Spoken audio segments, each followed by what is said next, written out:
sharing another part of a dream. Okay, so I woke up about an hour ago. It's 5:23 a.m. right now, Wednesday, November 1st, 2017. So, of course, tossing and turning, as per usual. I've been getting like 6 hours of sleep lately. I haven't, which is great because the chronic fatigue feels like it's diminishing as my head's clearing up. Everything's like happening. It's awesome. With each day, right? Throughout the day. So this was like the last little bit right before I woke up that I remember. There's been like a lot of stuff going on in my dreams, but I don't necessarily know that it's dreaming. It might be work that I need to do, so it's just getting work done, so maybe it's not necessary that I remember it, so but the stuff that I do remember I think is important, or that I get triggered to remember later by hearing a word or whatever. So it was the dream was my little foster brother, and his name's Jimmy. Okay, so James, and his dad's name was James. And oh, interesting. My uncle's name was Jim, which is James, and then his dad, my aunt's husband, now ex, but her husband, father of her children, and everything. So he was James, and so was his dad. His dad was also Jim or James. Very interesting. Okay, so yeah.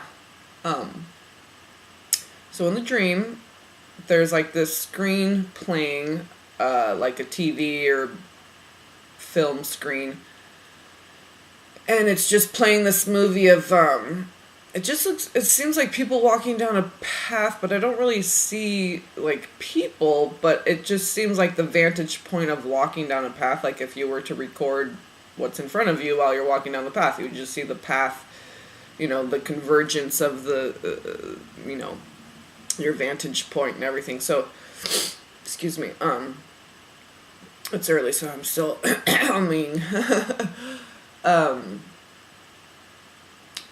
So it reverts back to him being younger than even when I had seen baby pictures of him and stuff, but when I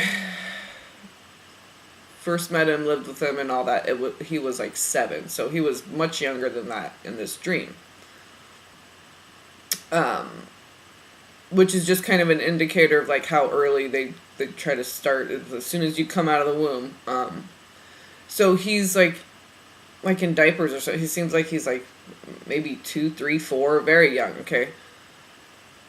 And it's like the morning, like, okay, there's something on the TV or this projector screen or whatever. It's playing this movie of just, sunlight, and it's a day. It's just like this path. Okay. And it shows the movement down this path. And he like runs over to it, and he keeps saying like, "Daddy, Daddy, Daddy," like that. And I'm looking at the screen, and I'm like not really seeing people. I just see kind of like trees in the pathway, and it moving down the path slowly. So no one in the shot, just the viewpoint from like behind a camera, right? And he's like, "Daddy, Daddy, Dad," like he was missing his daddy, but it was weird because his mom, my foster mom, and her husband, his dad, they were right there. So it was like, I really felt in my heart like him really feeling that, but then I didn't understand. It didn't really make sense because his mom and dad were right there. And they kind of embraced, and she kind of,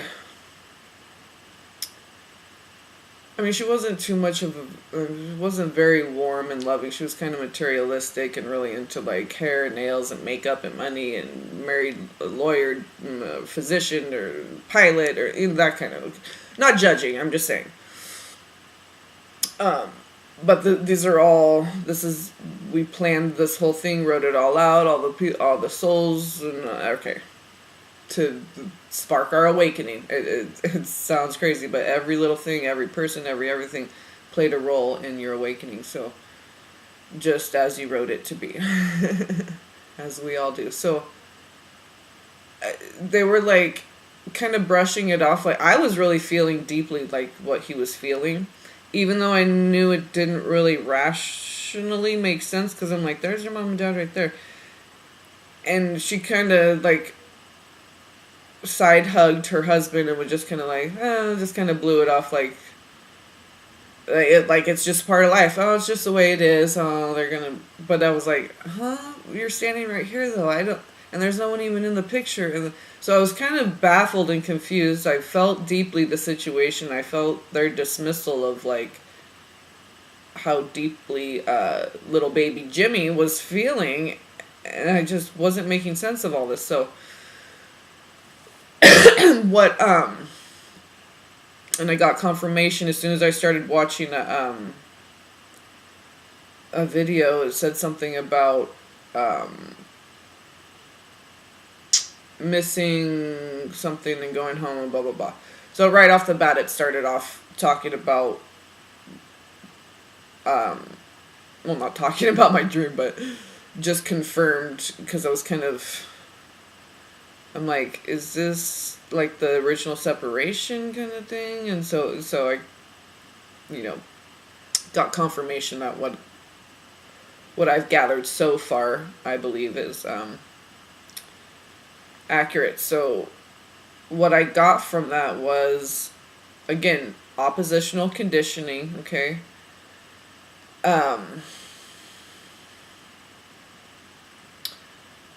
So we have to separate from God, okay, from our star family, from all that, come out of the cosmic womb. Okay, so there's all this separation that takes place. Because if you think of like a pregnancy, okay, the pregnancy ends or terminates or dies, and then the baby's born. So one thing ends, one process comes to an end, and the next one begins, and it's the same point, right? So we miss this thing that we can't really put our finger on until we wake up, because it's hard to, even if we are raised religious with God and all, it's still, we're taught that, like, I don't know, this image of God of like some finger wagging daddy in the sky, with this, just authoritative presence, or what, like the principal of a school. And yeah, that's that too. But so even if we are raised in the church or whatever, I'm not going to go into whether that's good or bad, or that's polarization. Okay, so hey, at least people in the church, they're trying, they're going somewhere, they're trying to do something. Hey, right? Just like all of us, we're trying to just figure it all out, right? So I was just getting like, the ones that are trying to keep us polarized so they can control us and manipulate us and whatever, use us for energy, Anunnaki, whatever. They know that we're going to have that angst, that longing to go home, that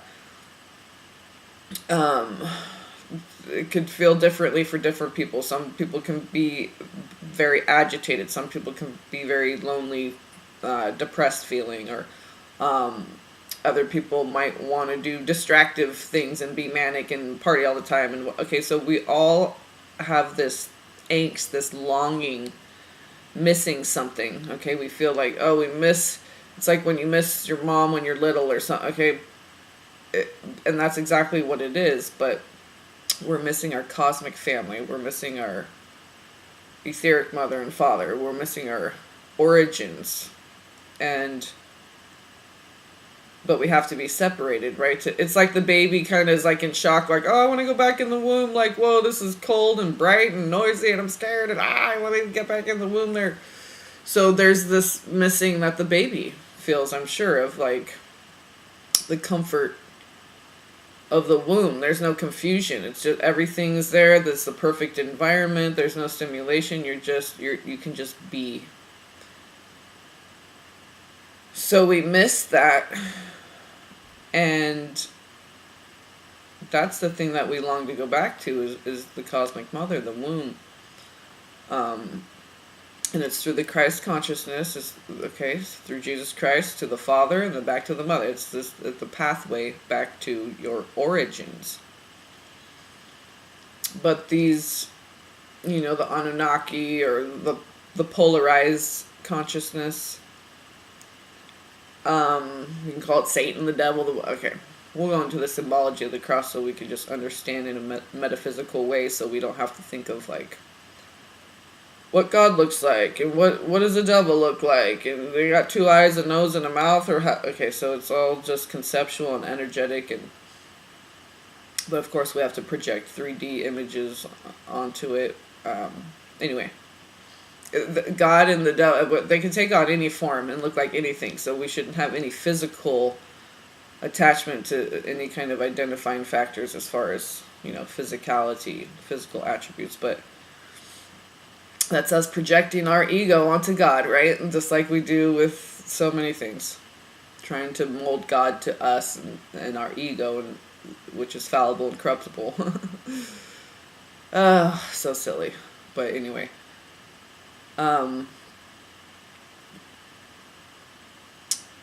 So they use all kinds of tricks and tactics to keep you confused and bogged down in that, finding that thing.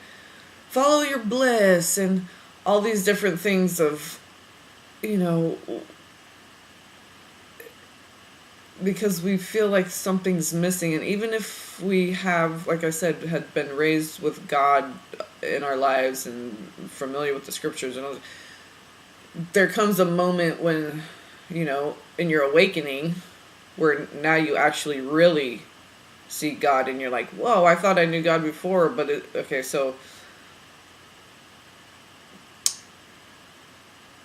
But the Anunnaki, they're very aware of this fact that we have this separation. We have this longing to go home. But they try to bombard us with all kinds of ideas of why we feel that way. And inject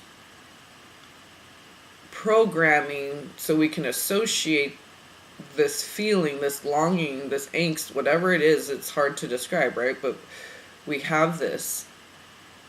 And so they try to, it's because of this, and it's because of that, and then we go, okay. But, okay, and I'm making sense of this, but I still have this longing, angst, weird feeling, it's not going away.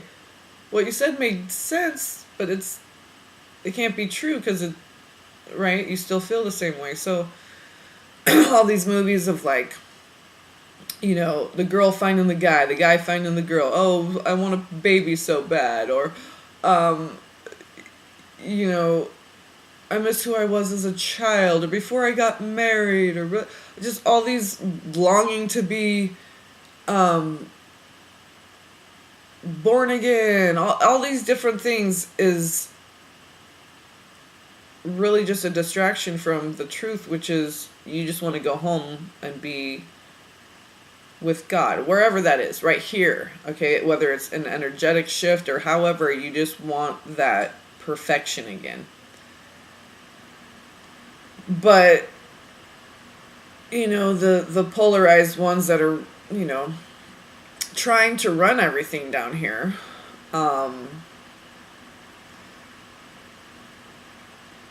they know of this, okay? So they try to just flood you and inundate you with all kinds of things. Oh, well, you must need to, get out and live a little. Go, go have some fun. Go on a vacation. Go on a cruise with your girlfriend. Go do this, do that, all these things. Oh, you must be missing this in your life. Oh, you must just, you need to take an Epsom salt bath.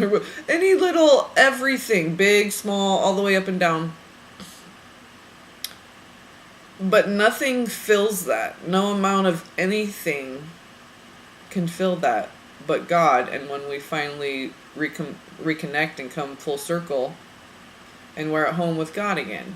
However that looks, whatever that means. If it's an energetic shift and we're still here on the physical plane, or I have no attachment to what the outcome is. So yeah, I hope that made sense. I just wanted to kind of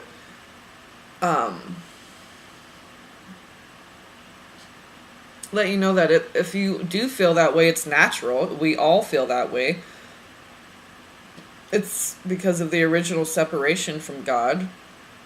And oh yeah, and there's no like return to God. The thing is that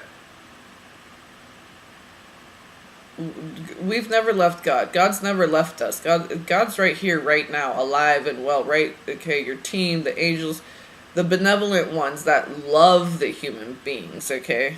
Not all do. Some may find them useful, but they don't have love for them, okay? Because polarization doesn't include unconditional love. A glimpse every now and then, maybe, at the equinoxes, and we'll what I understand from the symbolic interpretation of the cross and what I've been getting and stuff, but because we're upright and then we have to crawl across the earth on our belly, right? But it's about coming back upright again. So it's 1, 2, 1. It's a singularity. We go into polarization and we try to find our center again, our oneness, and that's where God truly is. It's that space inside you in your heart. When you just line up with God and try to be the best, most direct reflection of God, then you come into alignment with God and you realize God's just right there, direct. You have a direct line connection, like a phone, right to God. And when you align with that singularity, you feel one with God again. You feel at home again. You don't feel like you're missing it. You don't feel like God's far away. You don't feel lonely. You come to realize that if that's the case now, then it's always been the case. And that's the case for everyone. All of God's children. He's with all of us all the time. He's never not been there. So,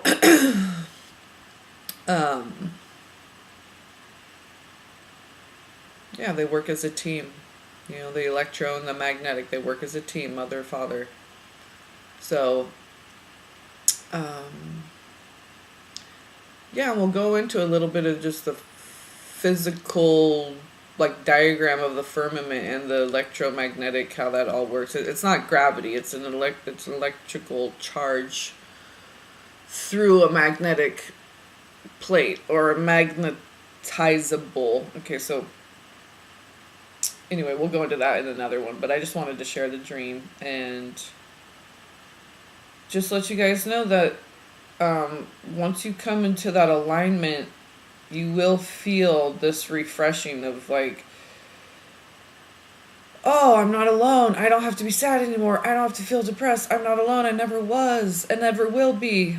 There's never going to be a moment ever where God isn't with me right now in this moment.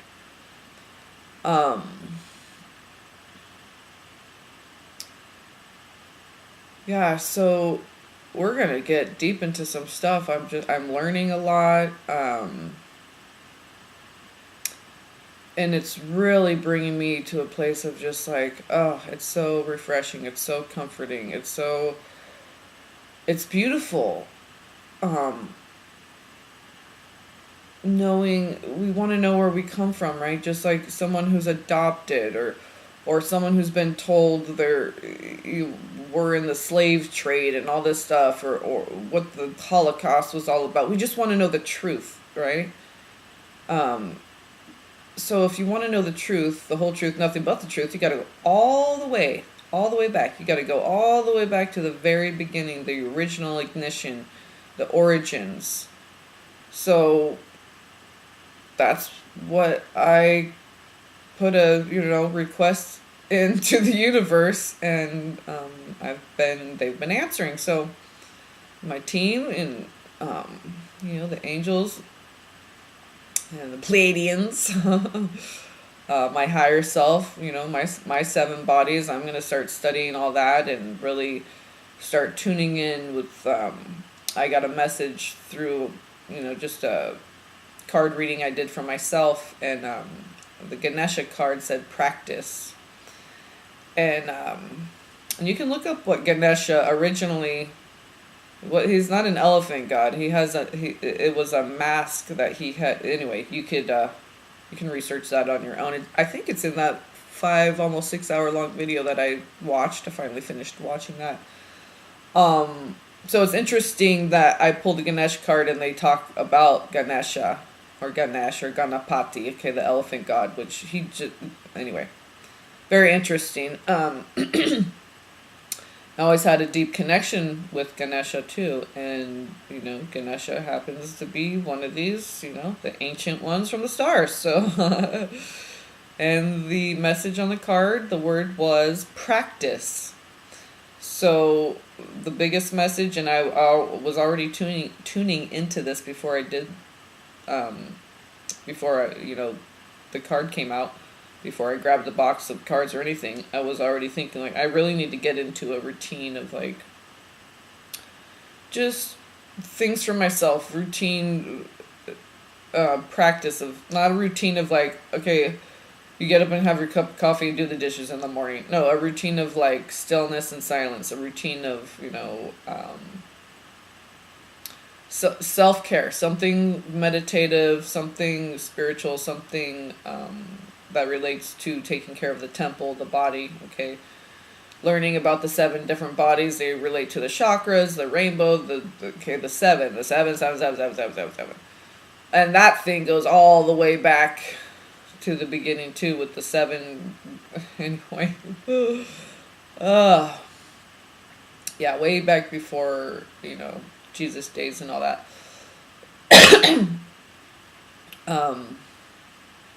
Yeah, Jesus achieved self-mastery and ascension. So we need to expand our view and stop projecting our egoic 3D versions of everything onto people, places, things, okay? Remember, it's spirit first and then form. So we can't project form onto spirit and think it's going to make some kind of sense. It doesn't make sense that way. So we have to think of things in a more metaphysical, conceptual way, like color, sound, shape, okay? More like that. Think of God more like that, okay? That's what it is. Before it's in form, like in the form of Jesus Christ, okay? So that's what he wants you to do, is tap into your God self, your Godhead, tap into your higher self. That's what he's talking about by, ye are gods, right? Tap into those higher aspects. And it comes through being, more pure and more, having more self-discipline and self-scrutiny, not self-hate, no. Scrutinize, really examine, fine-tooth combing it, I like to call it. Fine-tooth combing it, right? Or sifting it, a sieve. Use God as your sieve to sift through everything in your life, and he only allows the good stuff to come out, and he transmutes the bad stuff for you. So, but you have to be consciously aware and ask and intend that and call that in, okay, in order to receive it. You have to put the request out echo it out into the universe, and then it responds, boomerangs, echoes, comes back to you.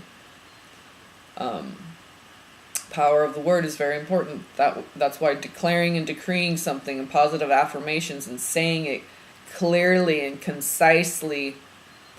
I know the English language is we're probably casting spells using this language, but I don't know, maybe if we said every English word backward, we might like manifest perfection on the planet or something.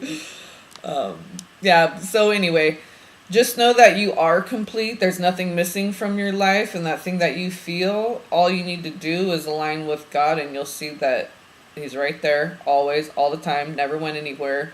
No need to feel alone, no need to feel scared. Be comforted that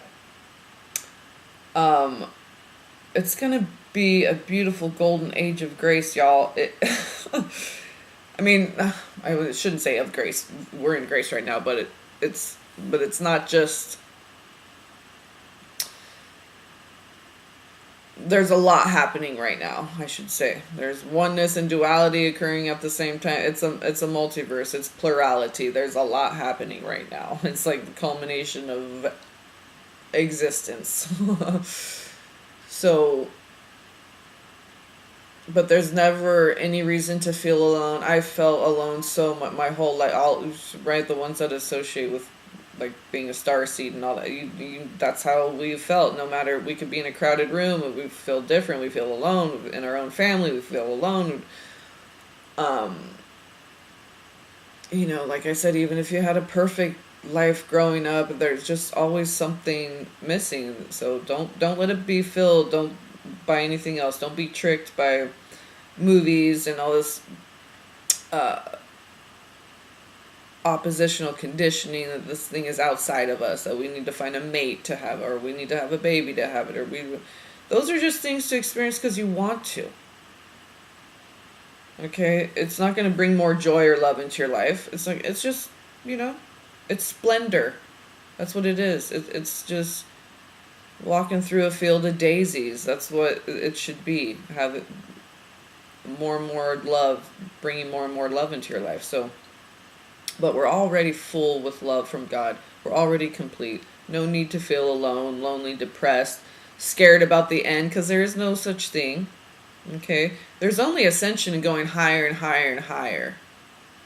But the first thing is releasing fear, attachment to this world.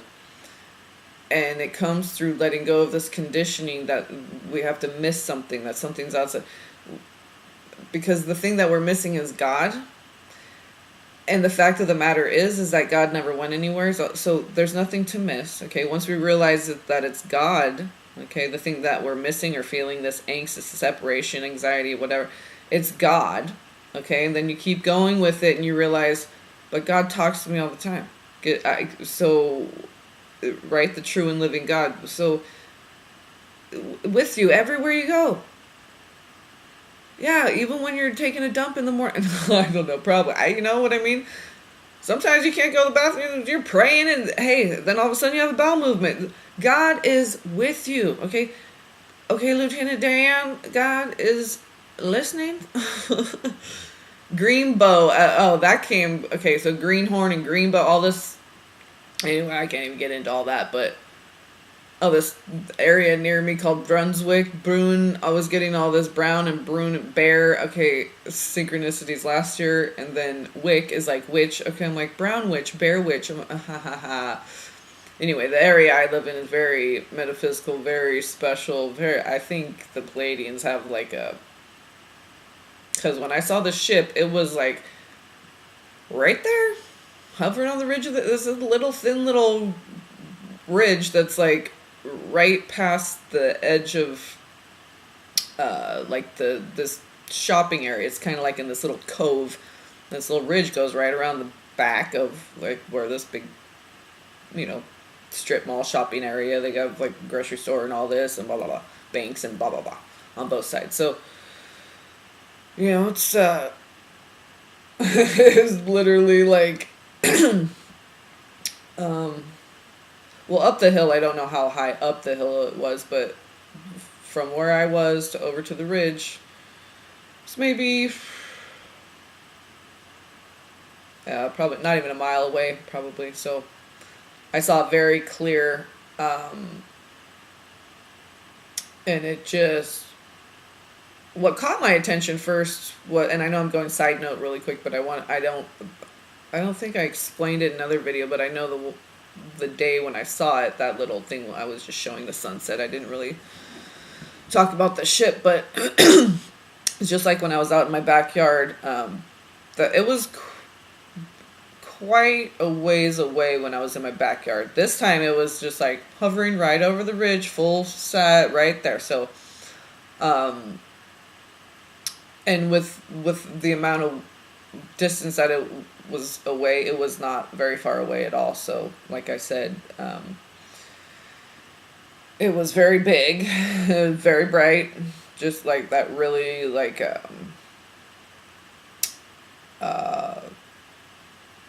titanium, okay, very shiny, just like the little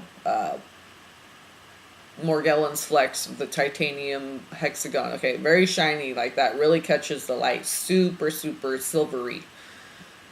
And what I noticed so the crow was crowing at me right on the lamppost above my head, directly above my head, so I kind of had to like look up. It was like when something's so directly above your head, you can't see it until you like back up or move forward. So then when I was crossing the street and halfway in the crosswalk there, I was like, where are you? And I looked back, I'm like, oh, okay, because he was the raven, it was right there, it was so loud, he kept following me around. And when I saw the ship, it was literally like I got across the street and walked up, let's see, I passed like Jack in the Box, the bank, the little restaurant, and then a place where they were working on a construction, like a bank or whatever. They were like fixing it up. They were going to put a new business in there. And so it was literally like, 3 lots up from the corner. Not even I would say just a few yards. Okay. So he was like reminding me, just keep looking up, right? I was like, okay, I just had it in my mind. I know when my bird family is communicating to me, it kind of just downloads right into me, and I may not even consciously be aware of it, but my body will react, my head will look up at a certain place at a certain time and all that. So I'm looking over at the ridge because I can kind of, I'm going up the hill a little bit as I'm walking, and the ridge is like, it's kind of like you look down in the valley a little bit and then up the ridge. So, and it's just that little nook, little cove, little area right there. And this area is called Brunswick, the area of town. So I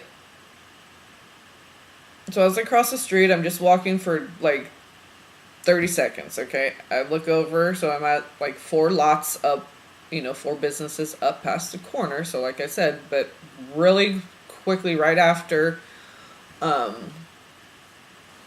raven was like squawking at me, okay, to look up.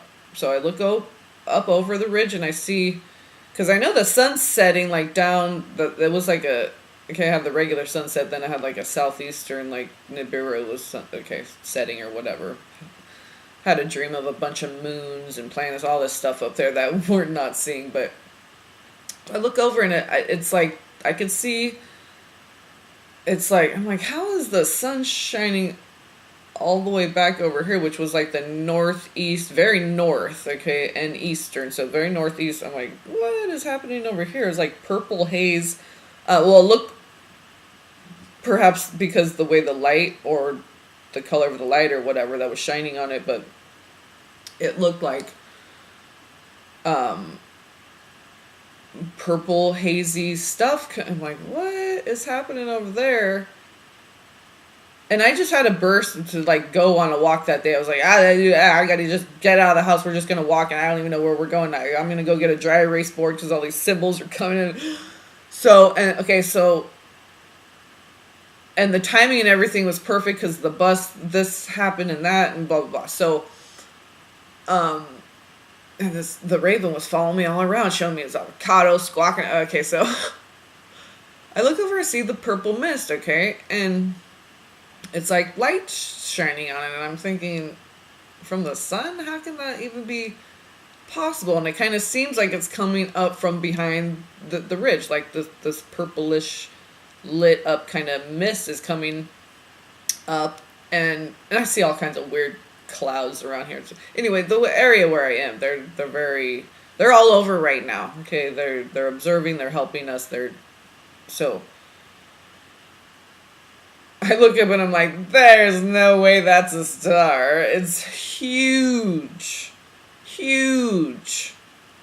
Not like a mothership, but huge, not like a UFO in the distance up high in the sky. It was uh, like a helicopter landing up there. So it was big, no sound though, didn't move.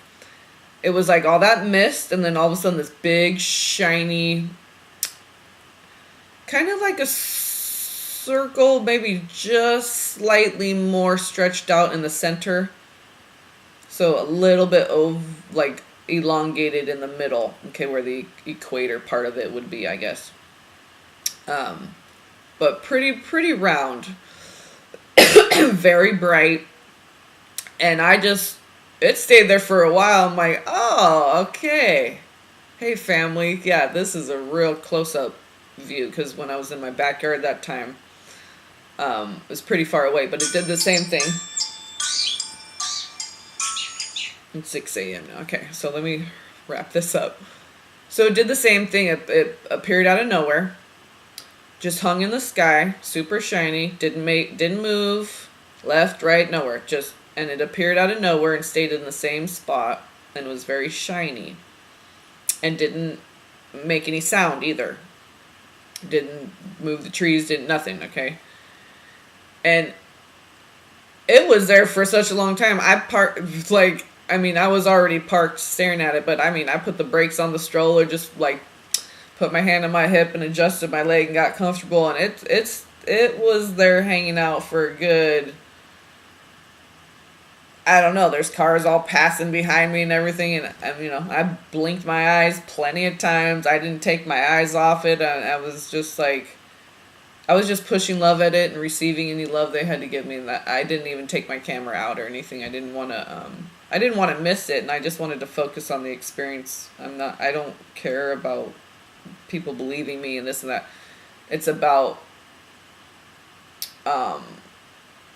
just other people have had the experience, so we, can just relate to each other and find each other, not feel crazy, it's just reassurance. It's just reassuring, and it's comforting to know that there's beings who love us and want to help us, and there's other people who have had contact, and some people have had direct contact and gone into the ships. Other people have been more like me, where they get it's more of your etheric body. They're working through your energetic bodies, your chakra system and stuff. Removing traumatic implants through programming, through media and all this Anunnaki polarization, programming, conditioning. So, I was saying they were angels, and they literally are, but these beings that I keep seeing in my dreams, I've been seeing for quite some time now. I would say within the last few years, especially the last year, I've been seeing them a lot. And I never saw UFOs before I moved here, and I've lived here 2 years. August, it'll be 2 years in August. But I did start having a lot of apocalyptic dreams when I was out in Chaparral, New Mexico. That was 2014, I believe. Yeah, so a few years ago. So I was getting all the apocalyptic, all kinds of stuff was downloading and coming in. 2012 was when I started writing. I'll find those and maybe share them. It just is what's happening now, but all this stuff coming in I didn't really understand. I was saying things like writing. They were lyrical and poetic, and like the gavels coming down and the playing field getting leveled. just all these things coming in. So now it's all coming to fruition and making sense. But these beings, it's exactly how everyone else, now that I'm finding people and they're explaining them the same way, they're very heart-centered. It's more telepathic communication through the heart, through emotions, through love, okay? Like I said, they've been helping me with my healing and everything. They physically... Okay, so I've just thought these were angels, okay? And, but like I said, I mean, they are, but... So the Pleiadians are very... Well, I wouldn't say very tall, but... The ones that I was around, they were taller than me. And very slender. But... and blonde hair, blue eyes. I don't remember talking, but it seemed like it because it felt such like a heart connection. So it felt like a conversation, but it was like a telepathic conversation, but there was an emotional communication as well at the same time, okay? Coinciding with the... So you're understanding what they're saying telepathically, like mentally you're getting it, but you're also feeling it through your heart too, if that makes sense. So you're feeling their heart at the same time. So they're tall, slender, but they have very like thick bones. They weren't like slender as in frail. I remember because I was sitting on the floor with one of them, and he felt like a young... I don't know if I have some children up there, so I don't know, because I've had dreams my whole life of like I'm breastfeeding babies, and you think you're craving having a child, right? But at that time I wasn't. I remember being on a bus, I'm breastfeeding a baby, I'm like, lots of dreams where like I have a child, and it's like I know it's my child, but I was never pregnant or never gave birth. And this was way before I was having these dreams when I was like I don't know, 19, 20, in my 20s, 30s. I've been having them for quite some time, those dreams. And it was always like knowing logically I was never pregnant, but I knew this was my baby, and it was, yeah, so, I remember one dream, I say dream, but these are experiences that you're having, okay, but maybe your physical body is here, maybe, I don't know, maybe they dematerialized it, rematerialized it up there, I don't know. But I think they don't want to do it. They don't want to make their presence too known until you're ready, so you're not like, because they don't want to scare anybody. And that's why a lot of time I think they're observing, and that's why the clouds are the way they are. They can create the clouds, and so they can create like when you see those punch out void, like oval shaped gray weird looking cloud right in the middle of regular clouds. Okay, so they're getting in close and doing a lot of observations and helping us with our DNA, and so we can handle this shift and all this stuff. But they don't want to be causing traffic accidents and like whole schools not being able to focus because all the kids are like, what's that in the sky? So they want to keep the peace and the order, and I mean, whatever, peace and order. They just don't want to disrupt anything. They don't want to, cause traffic jams and all this chaos, okay? So they that's why I think a lot of the times when I see those clouds, it's like, especially around here, we're like an hour away from Nevada, the state of Nevada. So this is, Saint Germain, Pleiades, Lemuria, the Lemurians. This is one of the areas of that they resonate with, I guess, and that's where God put me, and here, this is where God put me. So, yeah, I've been thinking a lot lately, like, I don't know if I have children or family or whatever up there, but one of the dreams I was sitting, it seemed like I was right here in my room, sitting on my floor. They might have come here, but, of course, you're in a dream state, all right? Or quote-unquote dream state. You're outside of your body is really what's happening, but he was just sitting on the floor, and I was kind of sitting a little bit behind him, and I kind of gave him a hug from the back, and I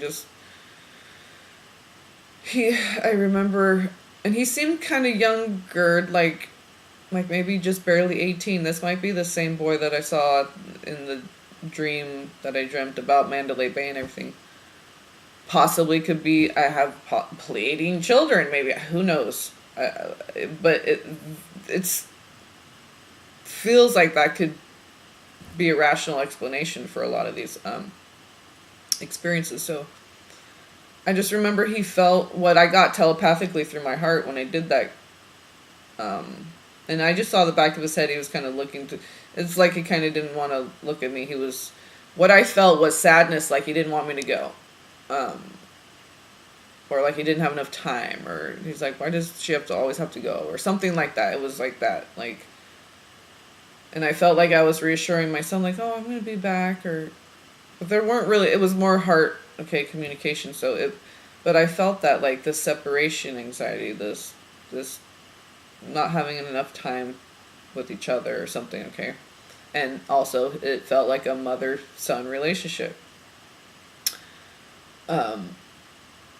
So yeah, I've had a lot of dreams now. I'm connecting them, like when Archangel Gabriel, and I sat on his lap in the crown, and I looked at his head, and he had a short bob, like page boy, blonde, with blue eyes, and all these beings are always blonde hair, blue eyes, not always the same hair.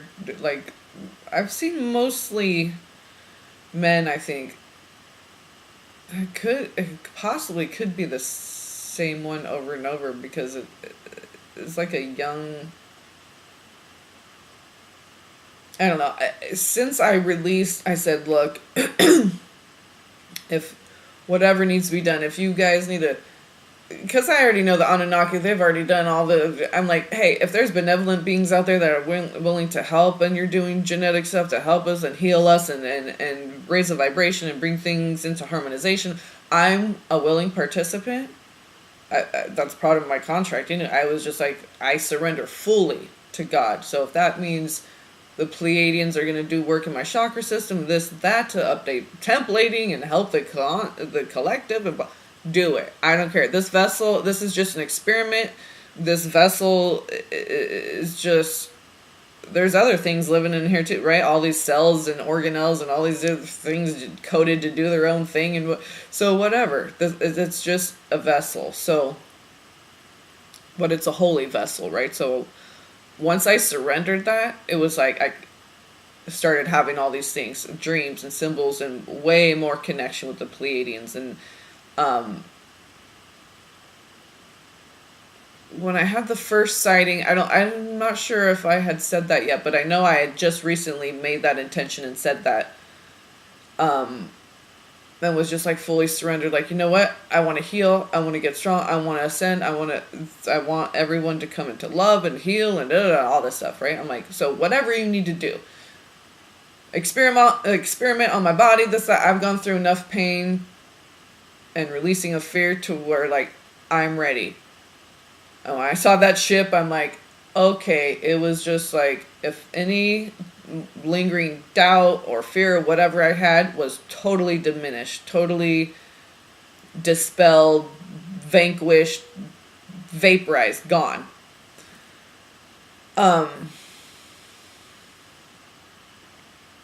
Yeah, God, you call out, you want help with your anger, your child's behavior.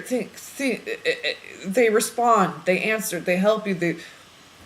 We're helping each other. We're family. So we're all one in love. Okay, love is a unifying factor. It doesn't matter if you're a human or this or that. It's about love and oneness and aligning with that truth that is God, which is love and light. And so that's what we're all about over here now. And moving forward, upward, onward, and upward. So,